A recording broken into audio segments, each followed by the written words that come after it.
Hallelujah hallelujah. सबना jam सिदी खुदा दा धन्नवाद करते हैं कि खुदावंद ने फिर तो 13वें रोजे ਦੇ ਵਿੱਚ ਸਾਨੂੰ ਸਭਨਾਂ ਨੂੰ ਕੀ ਕੀਤਾ ਹੈ ਸ਼ਾਮਿਲ ਕੀਤਾ ਹੈ। सचमुच कितनी आनंद की गल है परमेश्वर की हजूरी के विच बैठना, ये बहुत ही खुशी की गल है कि असीं प्रतिदिन खुदावंद की हजूरी के विच आ रहे हैं और विश्वास करते हैं जे आ रहे हैं तो खाली नहीं जा रहे। प्रतिदिन प्रभु सानू नवी नवी बरकतां दे नाल नवी नवी आशीषां दे नाल की कर रहा है भर रहा है। और मैं सारे का खुदावंद के जलाली नाम के स्वागत करती हूँ, पिता का धन्यवाद करती हूँ मेरे परमेश्वर का कि जिसने फिर तो मैनू अपने जीवित कलाम के नाल तुहाडे सपना दे विचकार मैनू खड़िया किया है तां जो असीं खुदा दे वचन दे विचों कुछ गल्लां नूं की कर सकीए सीख सकीए। और पिछले दिनों तो असीं सब जानते कि असीं किस विषय ते की कर रहे हैं सीख रहे हैं। किन्हां बारे सीख रहे हैं असीं 9 फलों बारे। तो उन्हां दा मकसद की है, मीन्स विषय की है फलदार बनना। भुल्लो नहीं कि बनना है फलदार बनना। फलदार किन्ना ना बनना है 9 फलां दे नाल। ते असीं कितने फल सीख चुके हैं 4। 4 किहड़े ने? हाँ जी, हाँ वेरी गुड, प्रभु बहुत सारी बरकत दे। हाँ जी, प्यार, आनंद, शांति और धीरज। की है प्यार, सारे पीछे बोला के प्यार, आनंद, शांति और धीरज। असीं 4 फलों के बारे की कर चुके हैं, सीख चुके हैं। आज असीं 5वें फल के बारे सीखांगे। 5वां फल की है? 5वां फल है दयालगी। दयालगी मीन्स दया करने वाला। किहड़े फल के बारे सीख रहे हैं आज? दयालगी। दयालगी उच्ची सारी बोला के भाई किहड़े फल के बारे सीख रहे हैं? दयालगी बारे की कर रहे हैं सीख रहे हैं आज। और दयालगी का मतलब है दया करने वाला, जिहदे मन के अंदर की हुंदी है दया हुंदी है। पर दया भी वो हुंदा है, दयावान भी वो हुंदा है जिहदे अंदर की हुंदा है प्यार हुंदा है, जिहदे अंदर शांति हुंदी है, जिहदे अंदर आनंद हुंदा है, जिहदे अंदर धीरज हुंदा है, वही दयालगी हुंदा है। प्रिय जनो, ये नहीं कि असीं पहले 4 फलों को छड्ड के सीधा 5वें फलों ते आ जाएंगे। मीन्स दयालगी अपनी जिंदगी दे विच लै लवांगे, शांति भावें होवे ना होवे नहीं। जिन्ना चिर साडी जिंदगी दे विच प्यार नहीं है, आनंद नहीं है, शांति नहीं है, धीरज नहीं है, साडी जिंदगी दे विच दयालगी नहीं है। इसलिए सानू सारे फलों दे नाल की है भरन दी की है जरूरत है। क्योंकि जो असीं पहला करंथियां 13 और 4 आयत विच पढ़दे हां, उस जगह ते खुदा दा वचन कहना है जिहड़ा प्यार है वो कृपालु ते दयालु है। जिहड़ा प्यार है वो कृपा करने वाला ते दयालगी करने वाला है। वो एक दूजे के प्रति दया नूं दिखांदा है, एक दूजे के प्रति कृपा नूं दिखांदा है। गुस्सा, नाराजगी, ईर्खा, वैर, विरोध, वाद विवाद नूं नहीं दर्शांदा, प्रेम किहनूं दर्शांदा है? दयालगी ते कृपालता नूं। कृपालु है। जे साडे अंदर खुदा दा प्रेम है तो असीं भी एक दूजे के प्रति की होवांगे दयालु होवांगे। ऐसे पढ़ देवांगे पहला पत्र तीतुस 3 अध्याय उसके 4 और 5 आयत पढ़ांगे। पर जहाँ साडे मुक्तिदाता परमेश्वर की दयालगी अते प्रेम जो मनुखा नाल सी प्रगट होया, उसने धर्म के कर्मा करके नहीं जो असा कीते, सगों अपने रहम के अनुसार नवे जन्म के स्नान अते पवित्र आत्मा के नवे बनाने के वसीले नाल सानू बचाया। आमीन, हालेलुया, हालेलुया। वचन पढ़े जानते खुदावंद तुहानू बहुत सारी बरकत दे। इस जगह ते कहते ने कि परमेश्वर की दया ते परमेश्वर का प्यार इस करके प्रगट होया कि वो सानू बचावे। इस करके नहीं कि असीं धर्म दे काम कीते सी, अते प्रभु ने इस करके अपनी दया नूं साडे ते नहीं विखाया, जां इस करके अपने इकलौते पुत्तर नूं साडे लई सूली ते नहीं चढ़ाया कि असीं धर्म दे काम कीते ने, पर इसलिए चढ़ाया तां जो असीं की कीते जाइए, बचाए जाइए। मैं पहले भी बहुत बार प्रचार के विच जो भी असीं प्रचार विश्वास के बारे सब कुछ बारे सीखते थे, वचन जब परमेश्वर के प्यार के बारे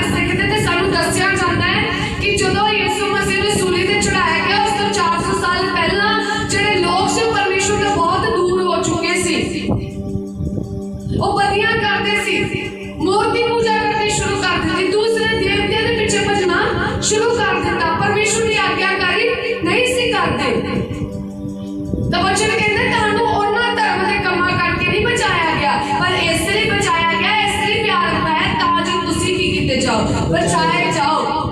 ਕਿਉਂਕਿ ਵਚਨ ਕਹਿੰਦਾ ਯਹੋਵਾ ਪਰਮੇਸ਼ਵਰ ਇਹ ਨਹੀਂ ਚਾਹੁੰਦਾ ਕਿ ਇੱਕ ਵੀ ਪਾਪੀ ਦਾ ਕੀ ਹੋਵੇ, ਨਾਸ਼ ਹੋਵੇ।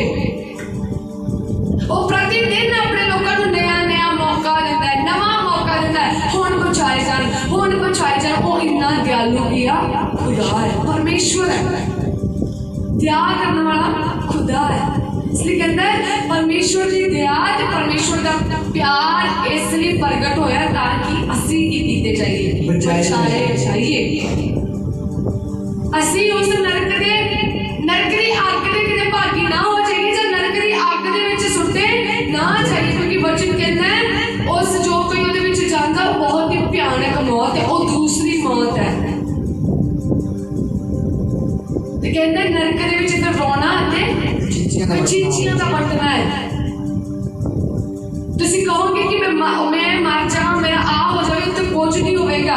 ਹਰ ਦਿਨ ਤੁਸੀਂ ਕੀ ਕਰੋਗੇ, ਨਵੀਂ ਪੀੜਾ ਨੂੰ ਕੀ ਕਰੋਗੇ, ਸਹਿਨ ਕਰੋਗੇ। ਪਰ ਪਰਮੇਸ਼ਵਰ ਇੰਨਾ ਦਿਆਲੂ ਖੁਦਾਵੰਦ ਹੈ, ਇੰਨਾ ਪਿਆਰ ਭਰਿਆ ਖੁਦਾਵੰਦ ਹੈ। ਉਹ ਚਾਹੁੰਦਾ ਹੈ ਕਿ ਮੈਂ ਕਿਸੇ ਰੂਹ ਦਾ ਨਾਸ਼ ਨਹੀਂ ਕਰਨਾ ਚਾਹੁੰਦਾ, ਬਲਕਿ ਮੈਂ ਚਾਹੁੰਦਾ ਆ ਸਾਰੇ ਜਨ ਮੇਰੇ ਨਾਲ ਸਵਰਗ ਦੇ ਅਧਿਕਾਰੀ ਹੋਣ। ਇਹ ਹੈ ਉਹਦੀ ਦਇਆ, ਇਹ ਹੈ ਉਹਦੀ ਦਿਆਲਗੀ। ਤਾਂ ਵਚਨ ਕਹਿੰਦਾ ਹੈ ਇਸੇ ਤਰ੍ਹਾਂ ਜਿੱਦਾਂ ਤੁਹਾਡਾ ਸਵਰਗੀ ਪਿਤਾ ਸੰਪੂਰਨ ਹੈ, ਤੁਸੀਂ ਵੀ ਉਵੇਂ ਕੀ ਹੋਣਾ ਹੈ, ਸੰਪੂਰਨ ਹੋਣਾ ਹੈ। ਜੇ ਤੁਹਾਡਾ ਸਵਰਗੀ ਪਿਤਾ ਦਿਆਲੂ ਹੈ ਤਾਂ ਤੁਹਾਨੂੰ ਵੀ ਕੀ ਬਣਨਾ ਹੈ, ਦਿਆਲੂ ਬਣਨਾ ਹੈ। ਵਚਨ ਕਹਿੰਦਾ ਉਹਦੀ ਦਇਆ ਸਦਾ ਨਹੀਂ ਹੈ, ਹਰ ਦਿਨ ਆਪਣੇ ਲੋਕਾਂ ਦੇ ਨਵੀਂ ਦਇਆ ਕੀ ਕਰਦਾ ਰਹਿੰਦਾ ਹੈ। ਅਸੀਂ ਕਹਿੰਦੇ ਸਾਡੀ ਜ਼ਿੰਦਗੀ ਦੇ ਵਿੱਚ ਚਮਤਕਾਰ ਨਹੀਂ ਹੁੰਦੇ। ਸੁਬਾਹ ਜਦੋਂ ਤੁਸੀਂ ਉੱਠਦੇ ਹੋ ਤੁਹਾਡੀ ਜ਼ਿੰਦਗੀ ਦੇ ਵਿੱਚ ਕੀ ਆ, ਚਮਤਕਾਰ। ਕਿਤੇ ਨਾ ਕਿਤੇ ਤੁਹਾਨੂੰ ਪਤਾ ਲੱਗ ਰਿਹਾ ਤੇ ਟੀਵੀ ਖੋਲੋ ਤੇ ਨਵੀਆਂ ਖਬਰਾਂ ਆ ਰਹੀਆਂ, ਅੱਜ ਆ ਮਰ ਗਿਆ, ਅੱਜ ਆ ਮਰ ਗਿਆ। ਪਰ ਜਦੋਂ ਤੁਸੀਂ ਸੁਬਾਹ ਉੱਠਦੇ ਹੋ ਉਹ ਤੁਹਾਡੀ ਜ਼ਿੰਦਗੀ ਦੇ, ਚਾਹੇ ਅਸੀਂ ਪਾਪ ਕਰਦੇ ਆ, ਵਧੀਆ ਕਰਦੇ ਆ, ਪ੍ਰਤੀ ਦਿਨ ਸਾਡੇ ਕੋਲ ਕੋਈ ਨਾ ਕੋਈ ਅਣਜਾਣੇ ਦੇ ਵਿੱਚ ਪਾਪ ਹੋ ਜਾਂਦਾ ਹੈ, ਪਰ ਉਹ ਫਿਰ ਵੀ क्षमा करके दया करता है। और फिर भी क्षमा करके सानू नवी सवेर दे रहा है, और फिर भी सानू प्रतिदिन चला रहा है, और फिर भी सानू प्रतिदिन साडी राखी कर रहा है। ना कि साडी राखी पर साडे घरां दी भी करता है, राखी करता है। ये खुदावंद दी की है, दया। तो बचन भी कहता है तुसी इहो जे की बनो, दयावान बनो। ਅਸੀਂ ਪੜ੍ਹ ਦੇਵਾਂਗੇ ਅਫੀਸੀਆਂ ਉਹਦਾ 4 ਅਧਿਆਇ ਉਹਦੀ 32 ਆਇਤ। ਅਤੇ ਤੁਸੀਂ ਇੱਕ ਦੂਜੇ ਉੱਤੇ ਕਿਰਪਾਵਾਨ ਅਤੇ ਤਰਸਵਾਨ ਹੋਵੋ ਅਤੇ ਇੱਕ ਦੂਜੇ ਨੂੰ ਮਾਫ ਕਰੋ ਜਿਵੇਂ ਪਰਮੇਸ਼ਰ ਨੇ ਵੀ ਮਸੀਹ ਵਿੱਚ ਤੁਹਾਨੂੰ ਮਾਫ ਕੀਤਾ। ਆਮੀਨ, ਹਾਲੇਲੂਇਆ, ਹਾਲੇਲੂਇਆ। ਕੀ ਕਹਿੰਦਾ ਹੈ ਤੁਸੀਂ ਇੱਕ ਦੂਜੇ ਦੇ ਕੀ ਹੋਵੋ, ਤਰਸਵਾਨ ਹੋਵੋ, ਇੱਕ ਦੂਜੇ ਦੇ ਉੱਤੇ ਦਇਆ ਕਰਨ ਵਾਲੇ ਹੋਵੋ ਤੇ ਇੱਕ ਦੂਜੇ ਨੂੰ ਕੀ ਕਰਨ ਵਾਲੇ ਹੋਵੋ, ਮਾਫ। ਜਿਵੇਂ ਮਸੀਹ ਨੇ ਤੁਹਾਨੂੰ ਕੀ ਕੀਤਾ ਹੈ, ਮਾਫ ਕੀਤਾ ਹੈ। ਅਸੀਂ ਇੱਕ ਵਾਰੀ ਸਿਰ ਝੁਕਾ ਦੀ ਉਹਦੇ ਚਰਨਾਂ ਦੇ ਵਿੱਚ ਸਿਰਫ ਇੱਕ ਹੀ ਪ੍ਰਾਰਥਨਾ ਕਰਦੀ ਟੁੱਟੇ ਦਿਲ ਦੇ ਨਾਲ, ਪ੍ਰਭੂ ਤੂੰ ਮਾਫ ਕਰ ਦੇ। ਉਹ ਉਸੇ ਵੇਲੇ ਕੀ ਕਰਦਾ ਹੈ, ਮਾਫ ਕਰ ਦੇ। ਤੇ ਵਚਨ ਕਹਿੰਦਾ ਹੈ ਇਸੇ ਤਰ੍ਹਾਂ ਤੁਸੀਂ ਇੱਕ ਦੂਜੇ ਨੂੰ ਕੀ ਕਰੋ, ਮਾਫ ਕਰੋ। ਪਤਰਸ ਦੇ ਵਿੱਚ ਖੁਦਾਵੰਦ ਦਾ ਵਚਨ ਇੱਥੇ ਕਹਿੰਦਾ, ਜਦੋਂ ਪਹਿਲਾਂ ਪਤਰਸ 3 ਉਹਦੇ ਵਿੱਚ ਕਹਿੰਦਾ ਹੈ ਤੁਸੀਂ ਇੱਕ ਦੂਜੇ ਦੇ ਪ੍ਰਤੀ ਤਰਸਵਾਨ ਦਿਆਲਗੀ ਭਰੇ ਹੋਵੋ, ਕਿਉਂਕਿ ਜਿਹੜਾ ਦਿਆਲਗੀ ਦਾ ਮਤਲਬ ਹੀ ਹੈ ਦਇਆ ਕਰਨ ਵਾਲਾ। ਔਰ ਦਿਆਲਗੀ ਜਿਹੜਾ ਕਾਈਂਡਨੈਸ ਆ ਉਹ ਇੱਕ ਇਹੋ ਜਿਹਾ ਗੁਣ ਆ ਜਿਹੜਾ ਹਰ ਮਨੁੱਖ ਦੇ ਕੰਮ ਤੋਂ ਤੇ ਬੋਲ ਚਾਲ ਤੋਂ ਪਤਾ ਚੱਲਦਾ ਹੈ। ਜੇ ਤੁਸੀਂ ਇੱਕ ਦੂਜੇ ਦੇ ਪ੍ਰਤੀ ਦਇਆ ਭਾਵਨਾ ਨੂੰ ਰੱਖਦੇ ਹੋ, ਇੱਕ ਦੂਜੇ ਦਾ ਸਾਥ ਦਿੰਦੇ ਹੋ, ਦੁੱਖ ਸੁੱਖ ਦੇ ਵਿੱਚ ਇੱਕ ਦੂਜੇ ਦੇ ਅੰਗ ਸੰਗ ਰਹਿੰਦੇ ਹੋ, ਤੇ ਕਹਿੰਦੇ ਨਾ ਕਿ ਇਹ ਬੜਾ ਕੀ ਹੈ, ਦਇਆ ਭਰਿਆ ਹੈ। ਇਹ ਦਿਆਲੂ ਇਨਸਾਨ ਹੈ। ਤੇ ਦਿਆਲੂ ਸ਼ਬਦ ਜਿਹੜਾ ਹੈ ਇਹ ਸਾਡੀ ਜ਼ਿੰਦਗੀ ਦੇ ਵਿੱਚ ਉਦੋਂ ਹੀ ਜ਼ਾਹਿਰ ਹੁੰਦਾ ਹੈ ਜਦੋਂ ਸਾਡੇ ਕੰਮ ਦਇਆ ਵਾਲੇ ਹੋਣ ਤੇ ਸਾਡਾ ਬੋਲ ਚਾਲ ਕਿਹੜਾ ਹੋਵੇ, ਦਇਆ ਵਾਲਾ ਹੋਵੇ। ਪਰ ਦਇਆ ਵੀ ਉਦੋਂ ਸਾਡੀ ਜ਼ਿੰਦਗੀਆਂ ਦੇ ਵਿੱਚੋਂ ਬਾਹਰ ਆਏਗੀ ਜਦੋਂ ਪਹਿਲੇ 4 ਫਲ ਤੁਹਾਡੀ ਜ਼ਿੰਦਗੀਆਂ ਦੇ ਵਿੱਚ ਹੋਣਗੇ। ਕਿਉਂਕਿ ਪ੍ਰੇਮ ਹੋਵੇਗਾ ਤੇ ਤੁਹਾਡੀ ਜ਼ਿੰਦਗੀ ਦੇ ਵਿੱਚ ਗੁੱਸਾ ਨਹੀਂ ਹੋਵੇਗਾ, ਆਨੰਦ ਹੋਵੇਗਾ ਤੇ ਤੁਹਾਡੀ ਜ਼ਿੰਦਗੀ ਦੇ ਵਿੱਚ ਕੀ ਹੋਵੇਗਾ, ਅਸ਼ਾਂਤੀ ਨਹੀਂ ਹੋਵੇਗੀ, ਸ਼ਾਂਤੀ ਹੋਵੇਗੀ ਤੇ ਤੁਹਾਡੇ ਘਰ ਦੇ ਕਿਹੜੇ ਆ ਖੁਸ਼ਹਾਲ ਰਹਿਣਗੇ। ਧੀਰਜਵਾਨ ਬਣੋਗੇ ਤੇ ਤੁਸੀਂ ਇੱਕ ਦੂਜੇ ਦੀ ਸਹਿਨ ਕਰਨ ਵਾਲੇ ਹੀ ਬਣ ਜਾਓਗੇ। ਤੇ ਜਦੋਂ ਇਹ ਚਾਰ ਫਲ ਹੋਣਗੇ ਫਿਰ ਇਹ ਦਇਆ ਤੁਹਾਡੀ ਜ਼ਿੰਦਗੀ ਦੇ ਵਿੱਚ ਉੱਕੀ ਆਵੇਗੀ, ਬਾਹਰ ਆਵੇਗੀ। ਹਰ ਵਚਨ ਕਹਿੰਦਾ ਜਿਵੇਂ ਪਰਮੇਸ਼ਵਰ ਨੇ ਤੁਹਾਡੇ ਤੇ ਦਇਆ ਕੀਤੀ ਹੈ, ਮੇਰੇ ਤੇ ਦਇਆ ਕੀਤੀ ਹੈ, ਇਸੇ ਤਰ੍ਹਾਂ ਤੁਸੀਂ ਇੱਕ ਦੂਜੇ ਦੇ ਉੱਤੇ ਕੀ ਕਰੋ, ਦਇਆ ਕਰੋ। ਇੱਕ ਦੂਜੇ ਨੂੰ ਮਾਫ ਕਰਨ ਵਾਲੇ ਬਣੋ। ਉਹਨਾਂ ਦੀ ਇੱਕ ਗਲਤੀ ਨੂੰ ਕਿਤੇ ਜ਼ਿਆਦਾ ਸਮੇਂ ਘਸੀੜਦੇ ਨਾ ਫਿਰੋ। ਪ੍ਰਭੂ ਤੁਹਾਡੀ ਗਲਤੀਆਂ ਨੂੰ 2-2 ਸਾਲ 3-3 ਸਾਲ ਘਸੀੜਦੇ ਨਹੀਂ ਕਰਦੇ, ਇੱਕ ਪਲ ਦੇ ਵਿੱਚ ਹੀ क्षमा ਕਰਦੇ ਤੇ ਉਸੇ ਵੇਲੇ ਆਪਣੀ ਦਇਆ ਨੂੰ ਕਰਦੇ ਨੇ। प्रतिदिन साढ़े को पता नहीं कितने गुनाह होंगे ने, कितनी गलतियां होंगी ने, पर फिर भी वो इतना दयालु खुदावन है कि हर दिन साढ़े साहां नूं चला रहा है, साढ़ियां लोड़ां नूं पूरियां कर रहा है, साढ़ी ज़रूरतां नूं पूरियां कर रहा है, साढ़ी कमियां नूं दूर कर रहा है। इवन दो असीं गलती कर रहे हैं तां भी अपनी दया नूं की कर रहा है, दिखा रहा है। इसी तरह कहता तुसीं भी दयावान होवो, एक दूजे ते दया करो। जो कोई तुहानू तंग करदा है, तुहाडे उत्ते कोई किसी ने गुस्सा नाराजगी तो उसनूं क्षमा करो। वचन दे विच भी कहंदा कि जो प्रार्थना करे, प्रार्थना करन तो पहला जिहड़ा तेरे अंदर गुस्सा नाराजगी उहनूं पहला की करके दूर करके।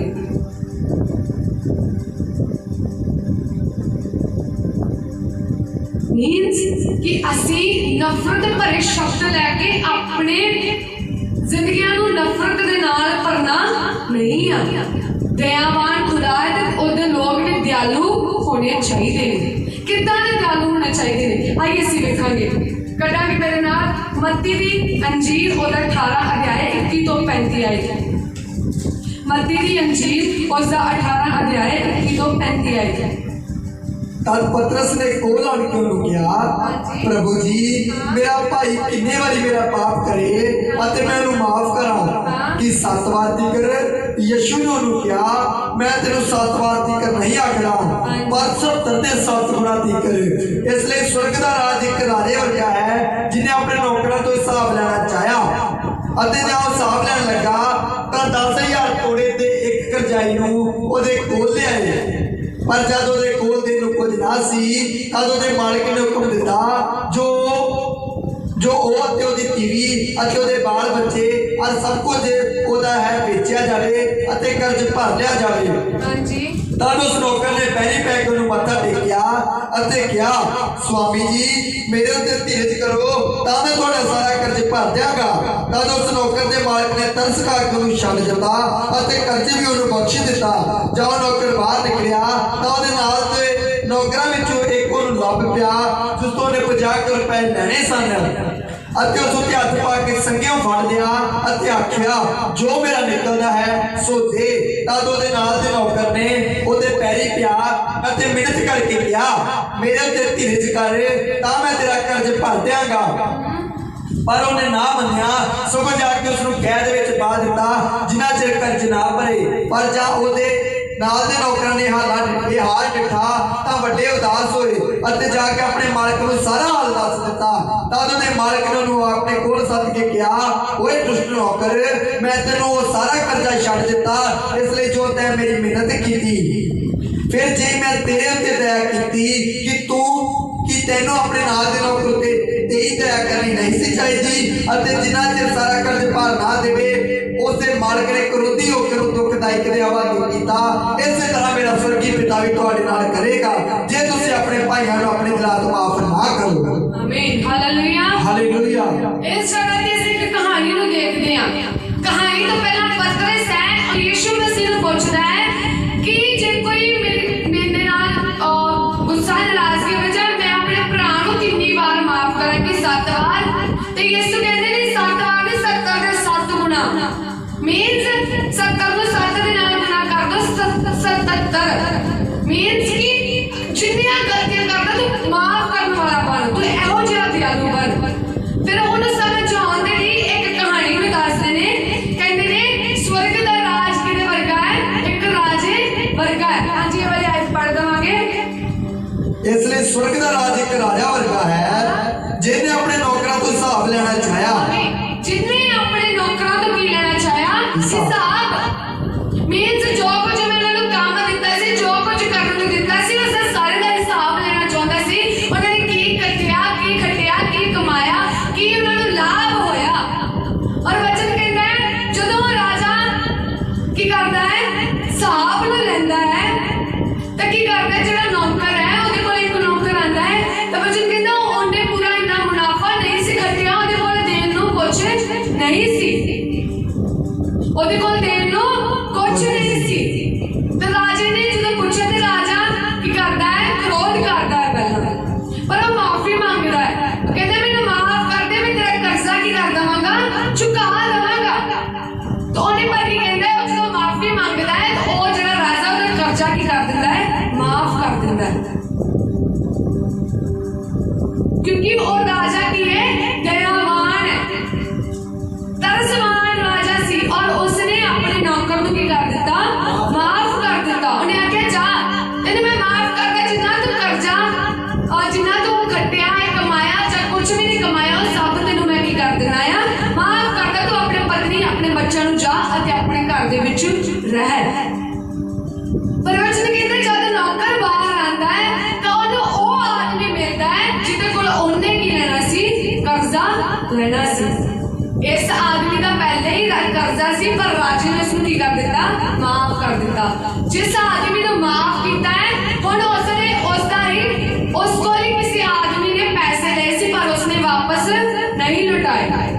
ਔਰ ਉਹ ਕੀ ਕਰਦਾ ਹੈ, ਨੌਕਰ ਬਾਹਰ ਜਾ ਕੇ ਜਿਹਦੇ ਕੋਲ ਪੈਸੇ ਲੈਣੇ ਉਸਨੂੰ ਕੀ ਕਰਦਾ ਹੈ, ਪੁੱਛਦਾ ਹੈ। गुस्सा क्रोध करना की कर दिंदा है, शुरू कर दिंदा है। वो कहता है मेरे को पैसे हजे नहीं है, मैं हजे देने की हालत दे विच नहीं आ। ते ए नौकर की करदा है, उस आदमी नूं फड़दा है और की कर दिंदा है, कैद खाने दे विच की कर दिंदा है, सुੱਟ दिंदा है, कैद खाने दे विच पवा दिंदा है। और जब उस राजे नूं गल पता लगदी है कि इस ने आदमी नूं जिहदे सिर्फ थोड़े पैसे देने ही जिन्ने उसनूं कैद खाने विच पाया तो राजे नूं बहुत गुस्सा आंदा है। राजा फिर गुस्सा के आंदा कहंदा कि मैं तेरा कर्जा माफ नहीं सी कीता, जे मैं तेरा कर्जा माफ कीता तो तू इस आदमी दे कर्जे नूं की करदा, माफ करदा। तो राजा की करदा है, उस आदमी नूं फड़दा है और उसनूं की कर दिंदा है, सजा दिंदा है, कैद खाने दे विच की करदा। लास्ट आयत पढ़ांगे। फिर जे मैं तेरे उत्ते दया कीती कि तेनों अपने नाल दे नौकर उत्ते तेरी दया करनी नहीं सी चाहिदी अते जिन्ना चिर सारा कर्ज भर ना देवे उस दे मालिक ने क्रोधी हो के उन्हें दुखदायिका दे हवाले कीता। ਉਹਨਾਂ ਨੂੰ ਇਹੋ ਜਿਹੇ ਦੁਖਦਾਇਕ ਮੀਨਸ ਜਿਹੜੇ ਦੁੱਖ ਕਸ਼ਟ ਮਾਰਨ ਵਾਲੇ ਇਹੋ ਜਿਹੇ ਲੋਕਾਂ ਦੇ ਹਵਾਲੇ ਕਰ ਦਿੱਤਾ। प्रियजनों इस जगह पे राजा कौन है, यीशु, जिसने सानू ही किया है, माफ किया है। पर आज कोई साडे प्रति थोड़ी जी भी गलती कर दे तो असीं माफ नहीं करते, ताने ते ताना देंदे रहने, गल्लां सुणांदे रहने, तू आ कीता तू ओ कीता, परेशान करना की कर देने शुरू कर देंदे। पर याद रखो खुदावन कहता है मैं भी वही परमेश्वर जिन्हें तेनों की कीता सी, माफ कीता सी ते अज भी तेनों की कर रहे हैं, माफ कर रहे हैं। अपने सुभाव से एहो जिहा बनाओ, पत्थर दिल ना रखो, क्योंकि वचन कहता है जिहदे अंदर खुदा दा प्रेम है वो इंसान वो बंदा परमेश्वर की दया दे नाल की है भरिया होया है। जे तुहाडे अंदर अज दयालगी है तो पहले फल भी तुहाडी जिंदगी दे विच अजे तक नहीं जी। जे तुहाडे अंदर दयालगी नहीं, तुहाडे अंदर खुदा दा प्रेम नहीं।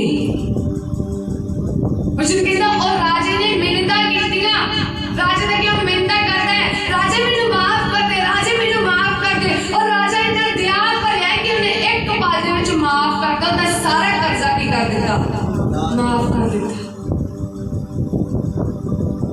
अज खुदावन ने भी जेड़ी सजा असी सहनी सी वो सजा किसने सही, यीशु मसीह ने। परमेश्वर ने सारे सारे अपराध माफ करके तो ओदा मोल की कर दिता, चुका दिता। मोल किसने नाल चुकाया, यीशु मसीह दे लहू दे द्वारा।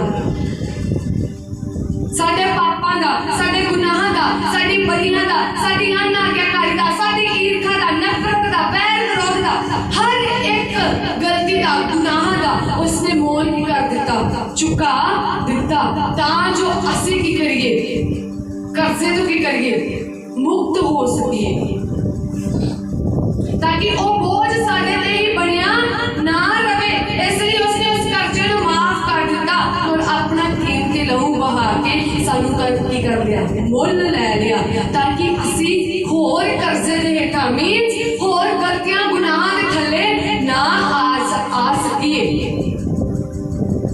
इहदा मतलब ये नहीं कि असी गलतियां करदियां साडी जिंदगी दे विचों चल गईयां, उस स्वभाव चल गया, पर इसलिए उसने सानू लहू दे नाल खरीद लिया कि जे गलती हुण भी करदे ते मैं माफ करा,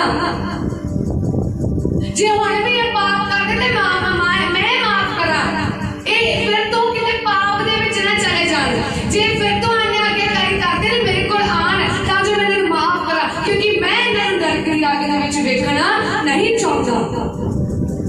तो प्रिय जनो कि अज असी अपने वैरियां दे लिए प्रार्थना नहीं कर सकते, कि असी इन्हां नूं क्षमा नहीं कर सकते।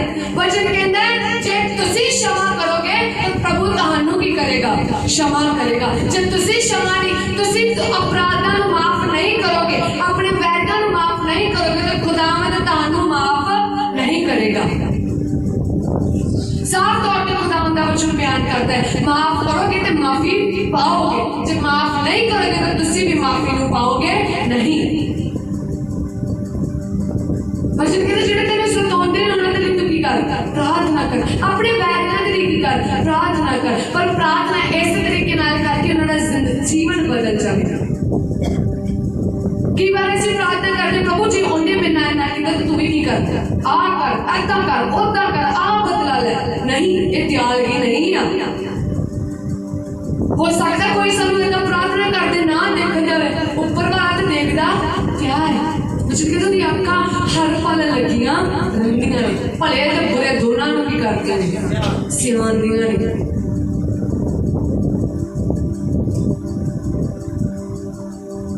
अपने वैरियां दा बुरा नहीं सोचना, अपने सताउण वाले दा बुरा नहीं सोचना, बल्कि उन्होंने प्यार करना शुरू कर दो, उन्होंने प्यार की दिखाना की कर दो, शुरू कर दो। ऐदा दी कहानी एक असीं पढ़दे हां पुराने नियम दे विचों, पहला सैमुअल दे विचों पढ़दे हां, उस जगह ते पढ़दे हां असीं 20 अध्याय दे विच पढ़दे हां जोनाथन और दाऊद की सी, पक्के की सी, दोस्त सी, अच्छे फ्रेंड सी, बेस्ट फ्रेंड जिन्हें कहते हैं पक्के दोस्त। दाऊद कौन सी हुण, दाऊद वो सी जिहड़ा भेड्डां बकरियां चारन वाला की सी, व्यक्ति सी, इंसान सी, और परमेश्वर ने उसनूं राजा दे तौर ते की कर दिया, चुन लिया। पर उस तो पहला प्रभु ने शाऊल नूं की कीता सी, चुनिया सी, पर शाऊल दी आज्ञाकारी करके उहदा राज उस तो की कर गया, खुस गया। और जदों उन्हें पता लगता है कि परमेश्वर ने दाऊद नूं चुन लिया ते शाऊल दाऊद ने नाल की करना शुरू कर दिंदा है, वैर करना शुरू करता है, और उसनूं मारन दी भाल दे विच की करता है, लग्गिया रहिंदा है। पर जिहड़ा शाऊल दा पुत्तर जोनाथन सी, वो दाऊद दा की सी, एक पक्का की सी, मित्र सी, और दोनों आपस दे विच गलबात करदे ने, और दाऊद कहंदा कि तेरा प्यो मैनूं मारना चाहुंदा है, और इसे बस ताक दे विच लग्गिया होया कि कदों दाऊद नूं मैं फड़ां ते उसनूं की कर देवां, मार देवां। पर जोनाथन कहंदा मेरा पिता क्यों मारेगा, कि जे मेरा पिता तैनूं मारना चाहुंदा तां मैं तैनूं दसदा नहीं। तो उन्होंने और एक दूजे दे नाल की करदे ने, वाचा नूं बांधदे ने, इस जगह ते एक दूजे दे नाल वायदे नूं करदे ने। और जोनाथन कहंदा है कि हुण दिन दिन की करना है, नवां चंद दा दिन आ ते असीं सारे ने इकट्ठे बैठ के रोटी खानी है। और दाऊद कहंदा कि जदों तेरा प्यो उस जगह ते पुछे कि दाऊद कित्थे, ते तूं उसनूं कही अपने घर गया आ, उहनूं कोई काम ओहदे भरावां ने सद्दिया है, ते जे तेरा प्यो कहे चल अच्छा है तां मीन जो मैनूं मारना नहीं चाहुंदा, पर जे क्रोध होए तां मीन जो मैनूं की करना चाहुंदा है, मारना चाहुंदा है। और इसी तरह हुंदा है, शाऊल की हो जाता है, क्रोध दे नाल भर जांदा कि दाऊद इस जगह तो क्यों चला गया। और जोनाथन नूं पता लग जाता है कि मेरा प्यो दाऊद नूं की करना चाहुंदा है, मारना चाहुंदा है, और वो आउंदा है और दाऊद नूं की कर दिंदा है, की कर दिंदा, विद्या कर दिंदा कि ओ तू इस जगह नूं छड्ड के दूसरी जगह दे विच चला जा। पर जान ਤਾਂ ਜੋਨਾਥਨ ਦਾਊਦ ਦੀ ਕੋਲੋਂ ਵਾਚਾ ਨੂੰ ਬੰਨਦਾ ਹੈ ਕਿ ਜੇ ਮੈਂ ਤੇਰੇ ਉੱਤੇ ਦਇਆ ਕੀਤੀ ਤੇ ਤੂੰ ਮੇਰੇ ਪਰਿਵਾਰ ਤੇ ਵੀ ਕੀ ਕਰੇਗਾ, ਦਇਆ ਕਰੇਗਾ। ਦੋਨਾਂ ਦੀ ਵਾਚਾ ਬੱਜੀ ਜਾਂਦੀ ਹੈ। ਦਾਊਦ ਆਪਣੇ ਘਰ, ਸ਼ਾਉਲ ਆਪਣੇ ਘਰ ਚਲੇ ਜਾਂਦਾ ਹੈ। ਔਰ ਬਾਅਦ ਵਿੱਚ ਕੀ ਹੁੰਦਾ ਹੈ, ਜਦੋਂ ਸ਼ਾਉਲ ਵੈਰੀਆਂ ਦੇ ਨਾਲ ਲੜਦੇ ਨੇ ਤੇ ਸ਼ਾਉਲ ਤੇ ਜੋਨਾਥਨ ਦੋਵੇਂ ਕੀ ਹੋ ਜਾਂਦੇ ਨੇ, ਮਾਰੇ ਜਾਂਦੇ ਨੇ। ਸ਼ਾਉਲ ਦਾ ਰਾਜ ਹੁਣ ਦਾਊਦ ਦੇ ਕੋਲ ਆ ਜਾਂਦਾ ਔਰ ਦਾਊਦ ਕੀ ਹੋ ਜਾਂਦਾ ਹੈ, ਰਾਜਾ, ਇਜ਼ਰਾइल ਦਾ ਰਾਜਾ ਬਣ ਜਾਂਦਾ ਹੈ। ਪਰ ਇਸ ਜਗ੍ਹਾ ਤੇ ਉਹ ਕੀ ਕਰਦਾ ਹੈ, ਵਾਚਾ ਨੂੰ ਨਹੀਂ ਭੁੱਲਦਾ। ਭਾਵੇਂ ਸ਼ਾਉਲ ਦਾ ਪਰਿਵਾਰ ਉਸਦਾ ਵੈਰ ਵਿਰੋਧ ਸੀ, ਕਰਦਾ ਸੀ, ਪਰ ਉਹ ਵਾਚਾ ਨੂੰ ਨਹੀਂ ਭੁੱਲਦਾ। ਦੂਜੇ ਸੈਮੂਅਲ 9 ਅਧਿਆਇ ਦੇ ਵਿੱਚ ਖੁਦਾਵੰਦ ਦਾ ਵਚਨ ਕਹਿੰਦਾ ਹੈ, ਦਾਊਦ ਕੀ ਕਰਦਾ ਹੈ, ਕਹਿੰਦਾ ਹੈ ਜਾਓ ਸ਼ਾਉਲ ਦੇ ਪਰਿਵਾਰ ਦੇ ਵਿੱਚੋਂ ਵੇਖੋ ਕਿ ਜੇ ਕੋਈ ਬਚਿਆ ਆ ਤਾਂ ਉਸ ਨੂੰ ਮੇਰੇ ਕੋਲ ਲੈ ਕੇ ਆਓ ਤਾਂ ਜੋ ਮੈਂ ਉਸ ਨੂੰ ਕੀ ਕਰਾਂ, ਭਾਗ ਦੇਵਾਂ, ਉਸ ਨੂੰ ਮੈਂ ਆਸ਼ੀਸ਼ ਕਰਾਂ, ਉਸ ਨੂੰ ਰਹਿਣ ਦੇ ਲਈ ਅੱਛਾ ਦੇਵਾਂ। ਤਾਂ ਵਚਨ ਦੇ ਵਿੱਚ ਕਹਿੰਦਾ ਹੈ ਕਿ ਹਾਂ ਉਹਦਾ ਕੀ ਇੱਕ ਪਰਿਵਾਰ ਦਾ ਇੱਕ ਸਦੱਸਿਆ ਹੁੰਦਾ ਹੈ। ਅਸੀਂ ਪੜ੍ਹ ਦੇਵਾਂਗੇ 9 ਉਹਦੀ 1-2 ਅੱਗੇ ਪੜ੍ਹ ਦੇਵਾਂਗੇ। ਦੂਸਰਾ ਸੈਮੂਅਲ 9। ਫਿਰ ਦਾਊਦ ਨੇ ਆਖਿਆ ਕਿ ਸ਼ਾਉਲ ਦੇ ਘਰਾਣੇ ਵਿੱਚੋਂ ਅਜੇ ਕੋਈ ਰਹਿੰਦਾ ਹੈ ਜੋ ਮੈਂ ਜੋਨਾਥਨ ਦੇ ਕਾਰਨ ਉਸ ਉੱਤੇ ਦਇਆ ਕਰਾਂ। ਸ਼ਾਉਲ ਦੇ ਘਰਾਣੇ ਦਾ ਇੱਕ ਸੀਬਾ ਨਾਮੇ ਟਹਿਲੂਆ ਸੀ। ਸੋ ਜਾਂ ਉਹਨਾਂ ਨੇ ਉਸ ਨੂੰ ਦਾਊਦ ਕੋਲ ਸੱਦਿਆ ਤਾਂ ਪਾਤਸ਼ਾਹ ਨੇ ਉਸ ਨੂੰ ਆਖਿਆ ਤੂੰ ਸੀਬਾ ਹੈ। ਉਹ ਬੋਲਿਆ ਜੀ ਤੁਹਾਡਾ ਸੇਵਕ ਮੈਂ ਉਹ ਹੀ ਹਾਂ। ਤਦ ਪਾਤਸ਼ਾਹ ਨੇ ਉਹਨੂੰ ਆਖਿਆ ਸ਼ਾਉਲ ਦੇ ਘਰਾਣੇ ਵਿੱਚੋਂ ਕੋਈ ਰਹਿੰਦਾ ਹੈ ਜੋ ਮੈਂ ਉਹਦੇ ਨਾਲ ਪਰਮੇਸ਼ਵਰ ਜਿਹੀ ਦਇਆ ਕਰਾਂ। ਸੀਬਾ ਨੇ ਪਾਤਸ਼ਾਹ ਨੂੰ ਆਖਿਆ ਅਜੇ ਜੋਨਾਥਨ ਦਾ ਇੱਕ ਪੁੱਤਰ ਹੈ ਜੋ ਪੈਰੋਂ ਲੰਗਾ ਹੈ। ਤਦ ਪਾਤਸ਼ਾਹ ਨੇ ਉਹਨੂੰ ਪੁੱਛਿਆ ਉਹ ਕਿੱਥੇ ਹੈ। ਸੀਬਾ ਨੇ ਪਾਤਸ਼ਾਹ ਨੂੰ ਆਖਿਆ ਵੇਖੋ ਲੋਦਬਾਰ ਵਿੱਚ ਅਮੀਏਲ ਦੇ ਪੁੱਤਰ ਮਕੀਰ ਦੇ ਘਰ ਵਿੱਚ ਹੈ। ਸੋ ਦਾਊਦ ਪਾਤਸ਼ਾਹ ਨੇ ਮਨੁੱਖ ਘੱਲੇ ਅਤੇ ਲੋਦਬਾਰ ਤੋਂ ਅਮੀਏਲ ਦੇ ਪੁੱਤਰ ਮਕੀਰ ਦੇ ਘਰੋਂ ਉਸ ਨੂੰ ਮੰਗਵਾ ਲਿਆ ਅਤੇ ਜਾਂ ਸ਼ਾਉਲ ਦਾ ਪੁੱਤਰਾ ਜੋਨਾਥਨ ਦਾ ਪੁੱਤਰ ਮਫੀਬੋਸ਼ਤ ਦਾਊਦ ਕੋਲ ਅਪੜਿਆ ਤਾਂ ਉਸ ਨੇ ਮੂੰਹ ਪਰਨੇ ਡਿੱਗ ਕੇ ਮੱਥਾ ਟੇਕਿਆ। ਤਦ ਦਾਊਦ ਨੇ ਆਖਿਆ ਮਫੀਬੋਸ਼ਤ। ਉਸ ਨੇ ਆਖਿਆ ਵੇਖੋ ਤੁਹਾਡਾ ਸੇਵਕ ਹਾਜ਼ਰ ਹੈ। ਆਮੀਨ, ਹਾਲੇਲੂਇਆ, ਹਾਲੇਲੂਇਆ। ਮੀਨਸ ਕਿ ਜਦੋਂ ਸ਼ਾਉਲ ਦਾ ਸਾਰਾ ਪਰਿਵਾਰ ਮਾਰਿਆ ਗਿਆ ਸੀ ਤਾਂ ਕੌਣ ਵਾਚਾ ਨੂੰ ਯਾਦ ਰੱਖਦਾ ਹੈ? ਦਾਊਦ ਵਾਚਾ ਨੂੰ ਯਾਦ ਰੱਖਦਾ ਕਿ ਜੋਨਾਥਨ ਨੇ ਮੇਰੇ ਉੱਤੇ ਕੀ ਕੀਤੀ ਸੀ, ਦਇਆ ਕੀਤੀ ਸੀ ਤਾਂ ਮੈਨੂੰ ਲੋੜ ਹੈ। ਜੇ ਜੋਨਾਥਨ ਇੱਥੇ ਨਹੀਂ ਹੈਗਾ, ਉਹ ਮਰ ਗਿਆ ਹੈ, ਪਰ ਮੈਨੂੰ ਲੋੜ ਹੈ ਕਿ ਮੈਂ ਉਸ ਦੇ ਪਰਿਵਾਰ ਦੇ ਪ੍ਰਤੀ ਪਰਮੇਸ਼ਵਰ ਦੀ ਦਇਆ ਨੂੰ ਕੀ ਕਰਾਂ, ਦਿਖਾਵਾਂ। ਕਿਉਂਕਿ ਉਹਨੂੰ ਪਤਾ ਸੀ ਜੋਨਾਥਨ ਚਾਹੇ ਮਰ ਗਿਆ ਹੈ ਲੇਕਿਨ ਉੱਪਰ ਵਾਲਾ ਮੈਨੂੰ ਕੀ ਕਰ ਰਿਹਾ ਹੈ, ਦੇਖ ਰਿਹਾ ਹੈ। ਔਰ ਵਚਨ ਕਹਿੰਦਾ ਹੈ ਮੈਫੀਬੋਸ਼ ਨੂੰ ਕੀ ਕਰਦੇ ਨੇ, ਲੈ ਕੇ ਆਉਂਦੇ ਨੇ ਜੋ ਜੋਨਾਥਨ ਦਾ ਕੀ ਸੀ, ਪੁੱਤਰ ਸੀ। ਉਹ ਪੈਰੀ ਤੋਂ ਕੀ ਸੀ, ਲੰਗੜਾ ਸੀ। ਔਰ ਵਚਨ ਕਹਿੰਦਾ ਹੈ ਦਾਊਦ ਕੀ ਕਰ ਦਿੰਦਾ ਹੈ, ਉਸ ਨੂੰ ਉਸ ਦਾ ਭਾਗ ਦੇ ਦਿੰਦਾ ਹੈ। ਔਰ ਉਹ ਕੀ ਕਰਦਾ ਹੈ, ਦਾਊਦ ਦੇ ਨਾਲ ਮੇਜ਼ ਤੇ ਖਾਣਾ ਕੀ ਕਰਦਾ ਹੈ, ਖਾਂਦਾ ਹੈ। ਇਹੋ ਜਿਹਾ ਆਦਰ ਉਸ ਨੂੰ ਦਿੱਤਾ ਜਾਂਦਾ ਹੈ।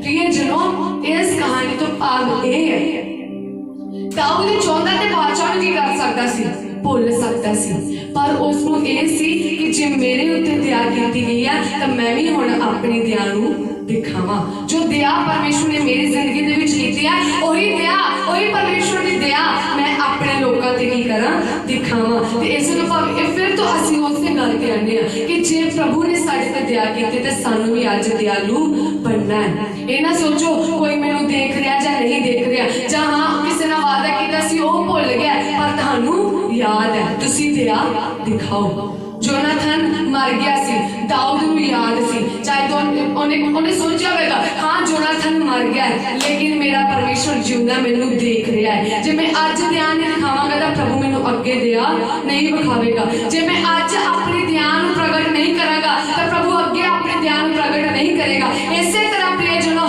ਜੇ ਅੱਜ ਅਸੀਂ ਆਪਣੇ ਵੈਰੀ ਨੂੰ क्षमा नहीं करेंगे तो प्रभु अगे सानू क्षमा नहीं करेगा। जे आज असी दया नहीं दिखावांगे तो प्रभु कल साडे ते दया नहीं विखावेगा। फिर ना क्योंकि प्रभु मेरे ते दया नहीं करता। दवांगे ते लवांगे, पहला दयो। वचन भी साफ कहता है, क्षमा करोगे तो क्षमा कीते जाओगे, दया दिखाओगे तो तुहाडे ते दया कीती जावेगी। तो प्रियजनों, अज जे साडे प्रति साडे मन दे विच किसे प्रति ईर्खा, नफरत, विरोध जां गुस्सा, नाराजगी, उस चीज नूं असीं दूर करना है और प्रभु दी दया दे नाल भरना है। जे खुदावंद साडे एडे वड्डे गुनाहां नूं माफ करदा है कि असीं एक दूजे दे छोटे छोटे गुनाहां नूं माफ नहीं कर सकदे, एक दूजे दी छोटी छोटी गलतियां नूं माफ नहीं कर सकते हैं, क्योंकि बच्चे कहते हैं प्रभु ने सानू वो आत्मा दिता होया है। आत्मा केड़ा? पवित्र आत्मा। पवित्र आत्मा परमेश्वर ने सानू दिता होया है। कहिए, प्रभु पवित्र आत्मा मेरी मदद कर तां जो मैं तुहाडी दया दे नाल भर जावां अते अपने वैरियां दे प्रति दया भावना नूं रखां, अपने विरोधियों के प्रति दया भावना नूं रखां।